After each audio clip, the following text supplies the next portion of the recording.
Antes de comenzar, queremos recordarles que este espacio tiene un fin estrictamente educativo e informativo, basado en fuentes verificadas para fomentar una comprensión profunda de los hechos globales.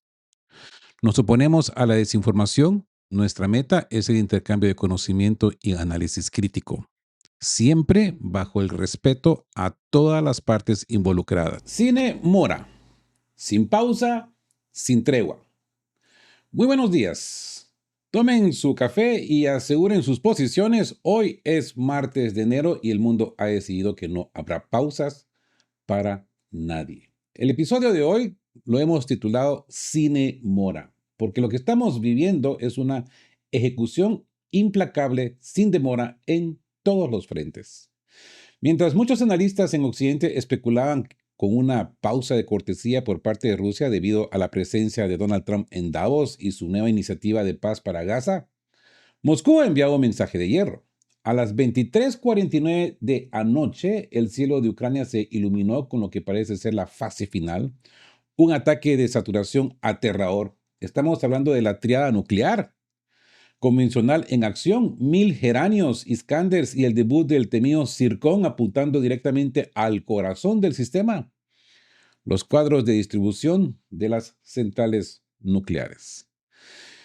Pero la falta de pausa no solo está en el frente de batalla.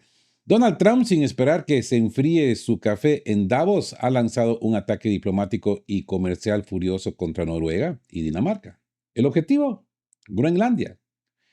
Y ya no es una rabieta, es un movimiento maestro del estado aún más profundo que hoy vamos a analizar de la mano de Alexander Dugin. Así pues que el episodio de hoy es denso y toca temas que parecen sacados de una novela de ciencia ficción, pero les aseguro que son realidades técnicas. Les he dejado el índice de temas en la descripción para que puedan navegar este mapa de crisis, así que quédense hasta el final porque entender quién está moviendo los hilos detrás de la cúpula dorada y por qué las subestaciones PS-750 son el jaque mate de Rusia, es la única forma de mantener, han adivinado, la guardia alta. El reloj del juicio final, 23:49. Así pues que, muy buenos días otra vez. Tomen su asiento y aseguren sus posiciones porque lo que les voy a contar hoy marca el inicio de lo que muchos expertos ya llaman la fase final. A las 23:49 el cielo de Ucrania se iluminó con algo que va más allá de un simple bombardeo. No es solo un ataque masivo, es la ejecución de la advertencia que veníamos analizando ya desde la semana pasada. La triada nuclear está en el aire. Y esta vez el objetivo es el corazón mismo del sistema, los nodos de distribución de las centrales nucleares. Así pues que, miren eso con atención porque hoy vamos a analizar el golpe de pesadilla. La triada en acción. No son solo drones. Estamos hablando de una combinación letal de geranios, circones, iskanders y kinshals. 1000 proyectiles coordinados para una sola misión. Apagar a Ucrania de forma permanente. Zelensky lo anunció con terror. Las embajadas huyeron y el metro de Kiev se llenó de civiles que saben que esta oleada es diferente. El fracaso del contraataque en Engels. Ucrania intentó lo imposible. 85 drones lanzados contra la base de aviación de largo alcance en Engels querían detener a los bombardeos rusos. El resultado, todos destruidos entre Belgorod y Voronezh. Nada detuvo el despegue. El cuadro de distribución. Miren, como persona técnica les digo, atacar las subestaciones de las centrales nucleares es la jugada maestra del desgaste simétrico. No tocas el reactor, pero dejas la energía atrapada. Es el jaque mate a la infraestructura. El siguiente paso es, pues, apagar estas centrales nucleares en frío. Y ustedes ya saben, cuando una nuclear central se apaga en frío con el tiempo, pues el riesgo a una catástrofe nuclear, pues, desvanece. Un golpe de pesadilla, el enjambre de las 23:49. Exactamente a las 23:49 comenzó el estruendo. Los primeros enjambres de geranios impactaron la infraestructura energética de Kiev. Pero esto fue solo el ablandamiento. Detrás vienen los misiles de crucero, buscando los puntos quirúrgicos que las bazadas extranjeras ya sabían que iban a caer. El nivel de amenaza es máximo porque ya no hay marcha atrás. ¿Se recuerdan? Cuando hablábamos del ultimátum de las 72 horas, de las 48 horas, hace 3, 4 días, Zelensky tuvo la oportunidad de decir, ok, ya no ataco las petroleros, ya no ataco la infraestructura civil de Rusia, sentémonos a discutir. No, Reacio siguió atacando Belgorod, Reacio siguió atacando los petroleros, y aquí está el resultado. Así que esto solo es el comienzo de este informe. Vamos a profundizar en lo que significa este ataque para el sistema eléctrico nacional y por qué el pánico en los canales de monitoreo ucranianos pues no tiene precedentes. Así que la guardia alta, porque esto es el Molnia y el monochrome en su máxima expresión. Ahora, antes de seguir este análisis, hagamos una pausa y de memoria, como siempre hacemos aquí en De Qué Hablan. Viajamos un poquito a la historia, pero no tan lejos, algo reciente. Hablemos de la trampa de la moralidad, el modelo Trípoli. Sí, hagamos un alto necesario para entender el tablero legal. Muchos se preguntan, ¿puede Rusia apagar un país entero sin enfrentar tribunales internacionales por crímenes de guerra? La respuesta es cínica y yo diría técnica a la vez. A ver, déjenme tomar un sorbito de café. Porque aquí hay que hablar claro. Y les digo una cosa, tenemos el precedente de la OTAN. En su momento, Trípoli, en Libia, fue llevada a la ceguera energética total por los mismos que hoy condenan a Rusia. En aquel entonces, si se acuerdan, no hubo tribunales, no hubo sanciones, ni llantos en La Haya. El precedente, pues, lo ha asentado Occidente. La infraestructura energética es un objetivo militar legítimo si ayuda a doblegar la voluntad del enemigo, de cualquier enemigo, Ucrania, quien sea. Así pues de que aquí nos encontramos con la diligencia de Moscú. ¿Por qué Rusia lanzó los ultimatos la semana pasada? ¿Y por qué la media occidental guardó silencio? No fue solo por cortesía militar. Miren, es un blindaje legal. Al advertir públicamente sobre las consecuencias de los ataques de Kiev contra la infraestructura civil rusa, Moscú está invocando el derecho al contraataque simétrico. Consecuentemente, nos encontramos con el embudo de presión. Moscú no quiere destruir a la población, quiere crear un embudo, podríamos llamarle embudo de presión, ustedes hagan, o un emboteamiento, podríamos llamarle, para crear para donde la Junta de Kiev no tenga más remedio que sentarse a negociar.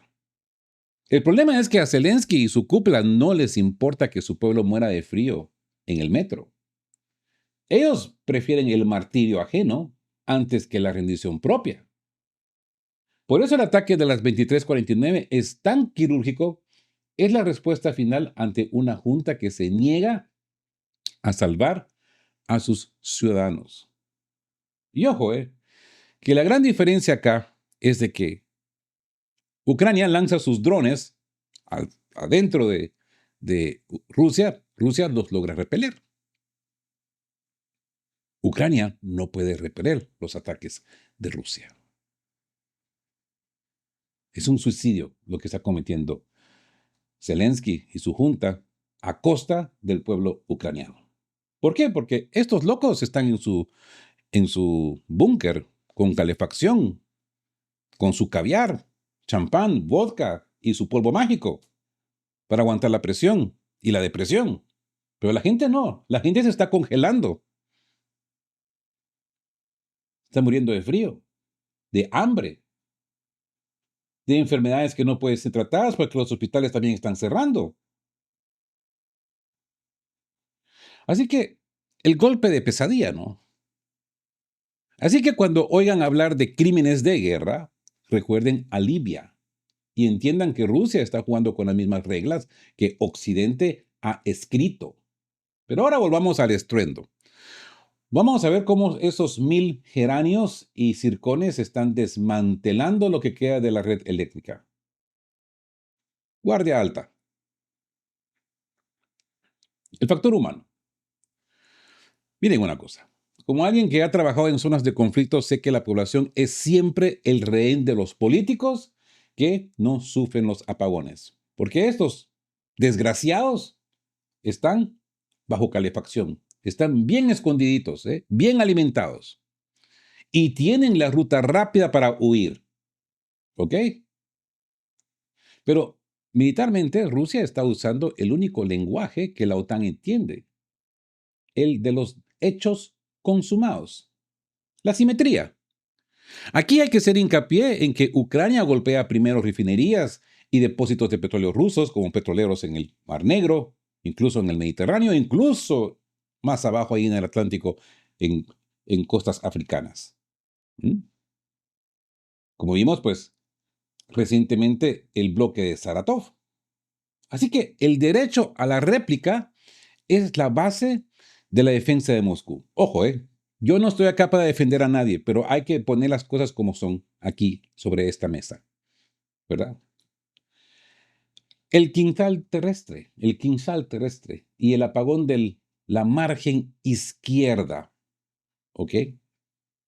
A ver, a las 3 de la mañana, mientras pues nosotros dormíamos, Kiev se convertía en un infierno.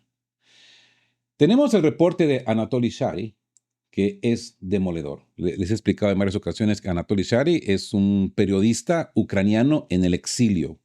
No podemos decir que Anatoly Shary es un personaje prorruso, porque no, la tiene muy en contra de Rusia, pero sí es una persona una persona que tiene mucho amor por su país y está muy disgustado con la situación de la Junta de Kiev. Él habla de las centrales térmicas CHPP-5 y la CHPP-6 de la capital, pues que han sido alcanzadas otra vez. Pero lo que realmente debería quitar es el sueño a los generales de la OTAN no es cuántos misiles cayeron, sino qué es lo que les cayó. Y aquí entramos al análisis de campo, ¿no? Porque miren, aquí entramos en el terreno de la alta ingeniería militar rusa, el misterio del Iskander-1000. En Ucrania le llaman el quinzal terrestre. Es un misil que vuela a más de 1000 kilómetros con una precisión quirúrgica. Pero los expertos como Alan Nahushev sugieren algo mucho más aterrador. Rusia podría estar lanzando el Zircón desde plataformas terrestres. A diferencia del quinzal, el Zircón no pierde velocidad en su fase terminal. Es literalmente imparable para cualquier Patriot o Iris-T. El factor de Iskander-1000. Pues esto explica técnicamente aumentar el alcance a 1000 kilómetros manteniendo esa precisión de un Iskander-M. Esto cambia las reglas del juego porque ahora pueden golpear cualquier nodo logístico profundo sin usar aviación estratégica, sin exponer los tan valiosos y bien caros eh, pilotos experimentados rusos. ¿Mm? ¿Se dan cuenta? Es la técnica de saturación, ¿no? Esto no es un ataque al azar. Primero entran enjambres de drones Geram para agotar y revelar las posiciones de la defensa aérea. Una vez que Ucrania ha gastado sus costosos misiles occidentales en drones de plástico, entra el arsenal gordo para destruir los refugios de hormigón y las turbinas en las centrales. Consecuentemente, tenemos el colapso de los servicios. A las 4 de la madrugada, a las 4 a.m., la margen izquierda de Kiev quedó en silencio absoluto, sin electricidad, sin agua y sin calefacción. Y no hay que olvidar, sin transporte. Ahí están en cada parada de buses o tramvay grupos de cientos de personas esperando cómo moverse para viajar a su destino, ya sea de trabajo o cualquier necesidad que tengan. En pleno enero, esto no es solo un problema militar, Es un desmantelamiento de la vida urbana. Kharkov, Zaporozhia, Kirov Rock están sufriendo el mismo destino. El agua y la calefacción. Miren, es que como alguien que conoce la importancia de los servicios básicos en situaciones críticas, yo les recalco que sin electricidad las bombas de agua no se detienen. Y ahora imagínense bajo una temperatura de -30, aparentemente van a llegar a los -40 en algunos sitios. Y si no hay bombeo, todo eso se congela. Un edificio moderno en Kiev sin electricidad se convierte en una cueva de hielo en pocas horas. ¿Se acuerda que hablamos esto de las construcciones de hormigón como tipo Lego versus las construcciones del tiempo de Stalin, ¿no? ¿Mm? Reconocimiento por fuego. Aquí hay que destacar que los incendios en los almacenes de distrito de Dnipropetrovsk indican que también se está golpeando el suministro de repuestos críticos que Ucrania guardaba para intentar reparar su red. Hmm. Pero no crean que esto ha terminado con un par de centrales térmicas, ¿eh? No, no, no. A las 4:30 am, los incendios en Kiev eran visibles desde kilómetros. Pero lo más grave está por venir. Ahora vamos a analizar por qué los objetivos que siguen en la lista son los más gordos, los más sensibles y los que pondrán el clavo final en el suministro de la Junta de Kiev. Prepárense porque vamos a pasar a ver dónde ha dolido más este golpe. Guardia alta. A ver, hablemos del factor Trump en Davos. Miren, Moscú no se detiene. Aquí es donde separamos la diplomacia del campo de batalla, ¿no? Muchos analistas y optimistas de Occidente esperaban que Rusia hiciera una pausa. ¿Por qué? Porque Donald Trump desde el foro de Davos está lanzando una gran iniciativa mediadora para el conflicto de Gaza e incluso ha invitado a Rusia y a Bielorrusia a ser parte de esta nueva arquitectura de paz global. Entonces, se especulaba por muchos que Putin, para no desairar a Trump, pues detendría los ataques. Pero el ataque a las 23:49, pues yo creo que ya nos dio la respuesta, ¿no? Porque aquí yo diría que está el mensaje de Moscú a Washington y Bruselas. Y yo lo llamaría esto prioridad estratégica. Rusia agradece la invitación, no ha dicho ni sí, no ha dicho ni no a esta invitación, pero su seguridad nacional no está en Davos. Su seguridad nacional está en Dnieper.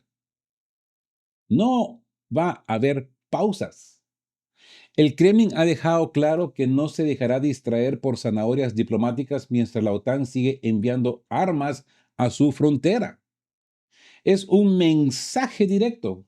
Este ataque de gran escala, justo cuando Donald Trump intenta figurar como el gran pacificador, les digo una cosa, es un recordatorio de que los términos de la paz en Ucrania los dicta quien tiene el control del interruptor eléctrico y el dominio del aire. Rusia no está esperando permiso de nadie para terminar el trabajo. Así que sin ilusiones, ¿no? Como alguien que entiende de jerarquías y mando, les digo, Putin sabe que una pausa ahora es darle oxígeno a una junta de Kiev que está en la lona. El ataque de anoche es la firma de Rusia en el tablero global. Cooperamos en lo diplomático, pero en lo militar la decisión ya está tomada. A ver,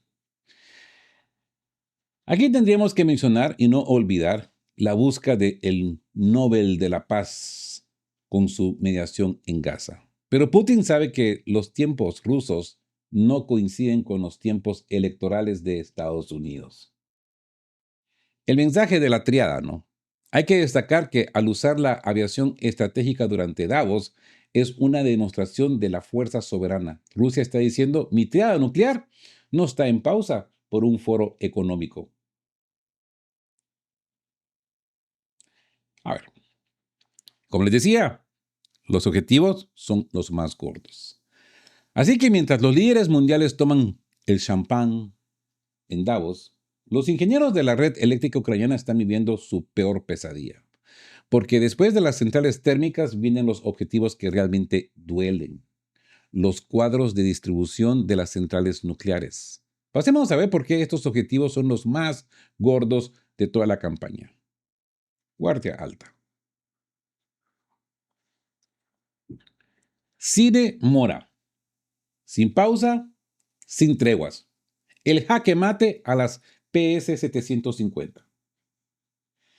Aquí entramos en la zona del golpe gordo. Zelensky está aterrorizado. Y no es para menos. Hay rumores de que no va a visitar Davos.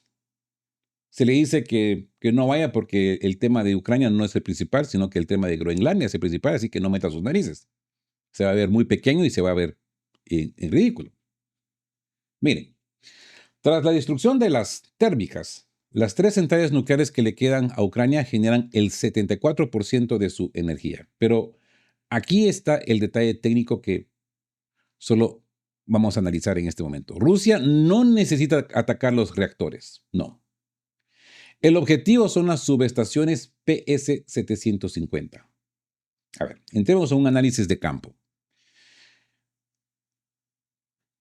Porque esto es el cine Mórano, sin pausas, pero más que todo, sin errores. La mentira de Chernóbil. La Junta de Kiev, con Shari a la cabeza, intenta sembrar el pánico hablando de un nuevo Chernóbil. Como técnico les digo, es propaganda. Los reactores están blindados para soportar hasta un impacto de Kinshal. Lo que Rusia está atacando son los interruptores externos. Si desactivas los PS-750, la energía no sale. El país se apaga. La logística se detiene y la producción militar muere en menos de un mes. Podríamos ver que esta es la fase final. El coronel Nahushev es claro. Si se desactivan estos nodos, la capitulación será en cuestión de semanas. Sin energía no hay comunicaciones, no hay tren de suministro y no hay voluntad de combate que aguante. Europa ya está recortando el suministro, así que nadie va a salvar a Kiev de la oscuridad total.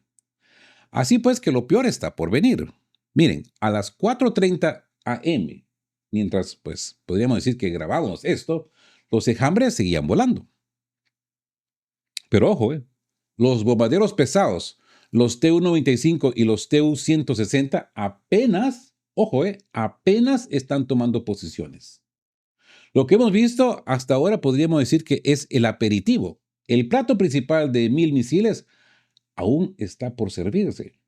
Y según yo tengo entendido por fuentes cercanas a de qué hablan Geo, este no es el golpe grande que se espera.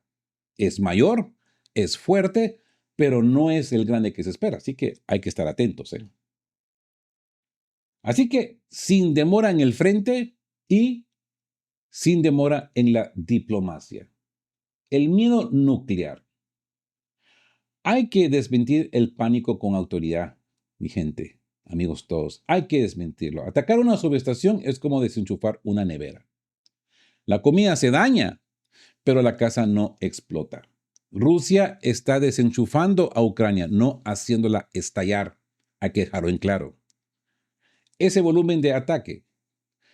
Hay que recalcar que estos 1000 misiles coordinados es algo que no se ha visto desde la Segunda Guerra Mundial en términos de densidad de fuego sobre objetivos de infraestructura. Ahora, cambiando un poquito de tema, pero siempre en el contexto geopolítico, Trump se ofende y ataca a Noruega. Sí, porque mientras los misiles rusos no hacen pausas, pues Donald Trump tampoco. Es que miren, por razón le puse al nombre de este video Cine Mora. También aplica a Trump. Trump se ha ofendido y cuando se ofende, pues alguien recibe una carta que no quiere leer. Esta vez, el blanco ha sido Noruega. ¿Qué decía esa furiosa carta enviada a Oslo? ¿Por qué el hombre que quiere la paz en Gaza está apretando las tuercas a sus aliados nórdicos con tanta saña? A ver, agárrense porque la diplomacia de Trump es tan balística como un Iskander, ¿eh? Vamos a ver por qué Noruega está hoy en la lista negra del hombre que podría cambiar el destino de la OTAN. Así que hablemos en concreto del ataque de Trump a Noruega. ¿Groenlandia o el caos? Ahora bien, les aseguro que en los despachos de Oslo nadie se está riendo. Donald Trump ha enviado una carta furiosa a Noruega y básicamente les ha declarado la guerra comercial y diplomática. ¿El motivo? Su obsesión estratégica con Groenlandia y un resentimiento personal que ha dejado a los diplomáticos noruegos en shock. Miren, aquí es donde la psicología de Trump choca, podríamos ver, con la seguridad global. Podríamos ver un tipo de venganza por el Nobel, ¿no? Trump no olvida. En su carta les echa en cara que no le dieron el Premio Nobel de la Paz tras detener 8 guerras. Y escuchen bien lo que dice. Como no me dieron el premio, ya no me siento obligado a pensar exclusivamente en la paz. Es un mensaje brutal, ¿eh? Si no hay premio para mí, no hay protección para ustedes. Así que entramos con los ultimátums de Groenlandia, ¿no? Trump ha puesto su fecha límite, el verano. Si para entonces Dinamarca no ha cedido la isla, los aranceles subirán al 25%. Su argumento es puramente militar. Dice que Dinamarca no puede proteger esa tierra de Rusia ni de China y cuestiona la legalidad de una propiedad que se basa en desembarcos de hace cientos de años. Así que la OTAN como servicio de pago, ¿no? Trump lo dice claro. He hecho más por la OTAN que nadie. Ahora la OTAN debe hacer algo por Estados Unidos. Para él, la seguridad del mundo depende del control total de Groenlandia. Es el control de las rutas del Ártico y el mismo tablero donde Rusia pues ya tiene, podríamos decir, la ventaja, ¿no?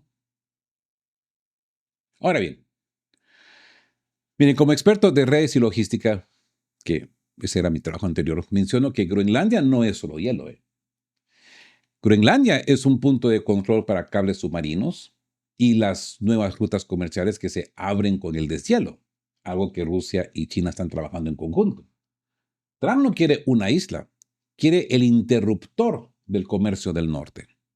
La pregunta del millón, y esto es una cuestión de que yo los he leído en los comentarios, he visto los hints que me han dado y les agradezco porque gracias a estos comentarios que me han aparecido en los videos de qué hablan Geo con respecto a Groenlandia, pues he logrado hacer mi investigación y me he topado con Alexander Dugin. Sí. Alexander Dugin también se pregunta, ¿quién gobierna a Trump? ¿Ok? Así que, ¿de dónde viene esta fuerza impulsiva de Trump? ¿Es solo él o hay fuerzas moviendo los hilos detrás del escenario? Miren, para entender esto, tenemos que acudir a una de las mentes, yo diría, más brillantes de la época y controversiales de Rusia, el filósofo Alexander Dugin.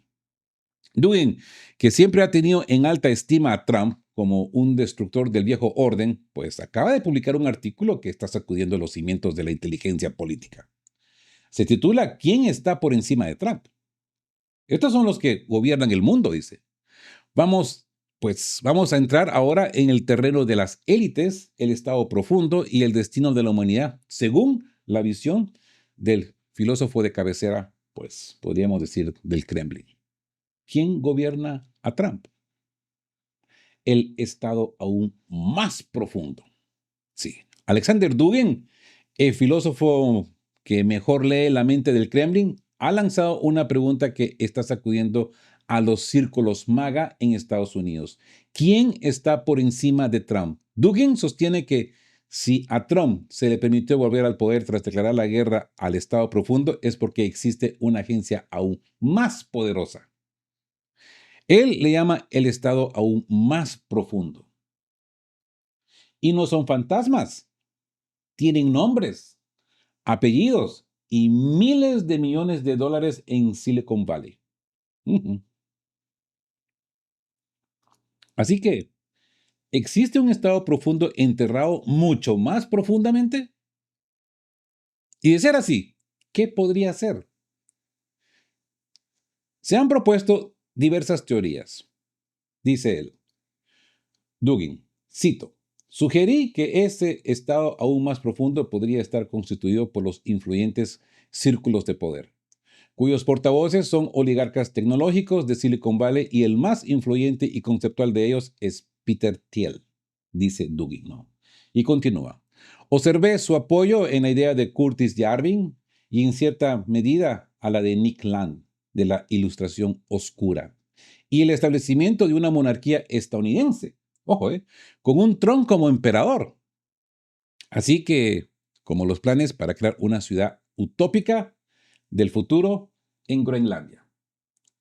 A ver, espero que el autor de ese comentario que me expuso esto me esté escuchando hoy, porque confirmo lo que él escribió. Me dijo que él no tenía las fuentes, solo escuchó este rumor. Pues aquí, amigo, ¿de qué hablan Geo? Mira, aquí está el filósofo del Kremlin dándote la razón. Así pues de que, ¿por qué la tecnología se vuelve ideología, no? Peter Thiel y la monarquía tech.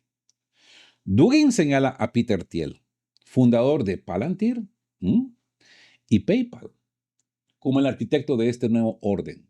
Thiel no cree en la democracia, apoya la ilustración oscura de Curtis Yarvin. La idea es simple, el Estado debe ser gobernado como una empresa con un CEO emperador, con un gerente emperador, y ese emperador, pues por el momento, por ahora, es Donald Trump.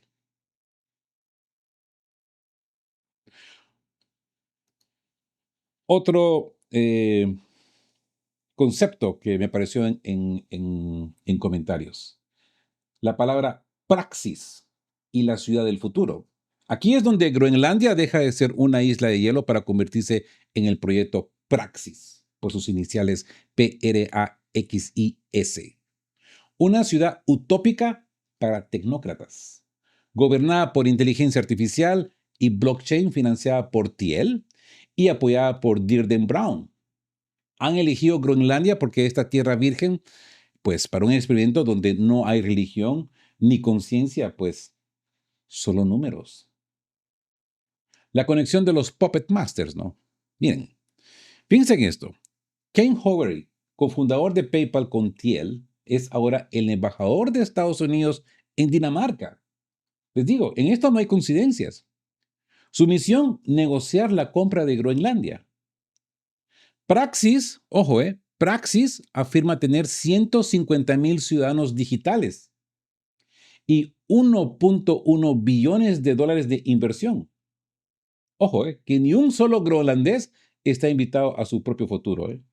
Entonces, ¿cuál es el interés de Trump en Groenlandia? Parece que el rompecabezas se está resolviendo poco a poco, ¿no? Y ahora Trump ha pasado de las meras declaraciones grandilocuentes sobre la soberanía de Groenlandia a acciones concretas. Es evidente que está dispuesto a insistir en la entrega de la isla. El 17 de enero, el presidente de Estados Unidos anunció la introducción de aranceles adicionales del 10% sobre productos procedentes de 8 países europeos: Dinamarca, Noruega, Suecia, Francia, Alemania, Reino Unido, Países Bajos y Finlandia. Está previsto que los aranceles entren en vigor el 1 de febrero de 2026 de este año y que la tasa aumente al 25% el 1 de junio. Trump declaró que estas medidas se mantendrían vigentes hasta que se alcanzara un acuerdo para la compra total de Groenlandia. ¿Ven su insistencia? Justificó su decisión alegando la necesidad de controlar la isla para el funcionamiento eficaz del sistema de defensa antimisiles Cúpula Dorada. Además, como señala el periodista del PBS Nick Schifrin en una carta al primer ministro noruego Jonas Gahr Store, Trump vinculó sus exigencias sobre Groenlandia con su negativa a concederle el Premio Nobel de la Paz. En la misma carta expresó dudas sobre la capacidad de Dinamarca para defender Groenlandia de Rusia y China, y también cuestionó el derecho de Dinamarca a poseer la isla. Los países europeos afectados por las medidas arancelarias pues expresaron su solidaridad con Dinamarca y condenaron las acciones estadounidenses. El 18 de enero emitieron una declaración conjunta criticando las acciones estadounidenses. La ministra de Asuntos Exteriores de la Unión Europea, Kaja Kallas, Madame Kaja Kallas enfatizó el peligro de ultimátums y señaló que los problemas de Groenlandia deberían resolverse en el seno de la OTAN. Oye, Kaja Kallas, ¿quién es el seno de la OTAN? Estados Unidos, mija, si no te enteras, pues lee los manuales. Ursula von der Leyen, presidenta de la Comisión Europea, expresó su pleno apoyo a Dinamarca y Groenlandia, advirtiendo que los aranceles pues podrían socavar las relaciones transatlánticas. Pero seamos honestos, el principal patrocinador de la OTAN es Estados Unidos. Y el secretario general de la OTAN, Mark Rutte Tutti Frutti, ya ha dejado claro que la alianza no participará en la transferencia de Groenlandia a Estados Unidos. En otras palabras, se hará lo que decía Estados Unidos. ¿Mm? En Groenlandia, el sentimiento sigue siendo marcadamente negativo ante la idea de unirse a Estados Unidos. Según las encuestas, aproximadamente el 85% de los residentes se opone a tal escenario. Los lugareños están debatiendo posibles contramedidas en caso de una toma violenta de la isla, incluyendo el acaparamiento de alimentos, agua, generadores y medicamentos. Miles de personas, pues, se manifestaron en la capital de Groenlandia, Nuuk, así como en Copenhague, contra las ambiciones de Donald Trump, de los estadounidenses. Sin embargo, como ya hemos señalado, nadie consulta a los propios groenlandeses. Su destino lo escriben quienes están por encima de Donald Trump, un estado aún más profundo que, como podemos ver, está en marcha.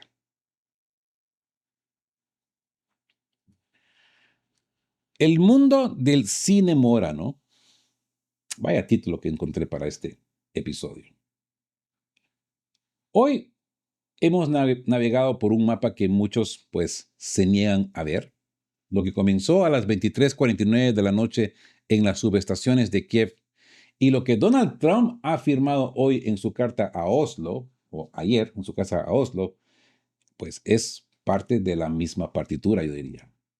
A los que esperaban pausas, Moscú les ha respondido con el Iskander-1000 y el Zircón. No hay tregua para el sistema energético ucraniano porque Rusia ha entendido que la diplomacia sin fuerza es solo ruido. Y a los que se ríen de la obsesión de Trump con Groenlandia, les digo, miren más allá del titular, ¿eh? No es una isla, es la sede del proyecto Praxis, la primera nación digital de los oligarcas de Silicon Valley. Es el control del Ártico y la infraestructura del mañana, según Alexander Dugin. ¿Qué piensan? Yo se los expongo. Me atrevería a decir de que apoyo la eh, hipótesis de Alexander Dugin. Se ve muy confiable.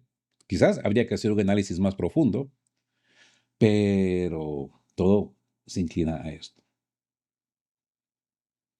El factor Trump Nobel. Pues aquí, con un toque de ironía, ¿no? Podríamos decir que Trump diga que ya no se siente obligado a pensar en la paz porque no le dieron el Nobel, pues es la advertencia más honesta que ha lanzado en años este hombre, ¿eh? Noruega hoy sabe que el precio de un premio es mucho más alto de lo que imaginaban, ¿eh? Y no hay que olvidar, como les digo, la conexión Dugin. Alexander Dugin, yo diría que hoy es la brújula para entender por qué Groenlandia es el Camelot de Peter Thiel. Miren, yo sé que un sistema que entra en fase de colapso, los operadores más fuertes son los que toman el control de los nodos críticos. Rusia está tomando los nodos de energía del este y el estado aún más profundo que respalda a Trump, está tomando los nodos geográficos en el norte. Sin demora, porque en este 2026 el tiempo de las palabras se ha agotado y ha comenzado el tiempo de los hechos consumados. Gracias por acompañarme en este análisis técnico y geopolítico. No olviden revisar el índice en la descripción para repasar los datos sobre las subestaciones PS-750 o los detalles de la carta de Trump. Mañana volveremos a encender el radar para ver qué nos ha dejado este golpe pesadilla. Yo soy Rodolfo y como siempre les digo, Busquen a su prójimo, estén juntos, unidos, informen con la verdad, apegados a la verdad y sean justos. La guardia siempre alta. Chao, chao.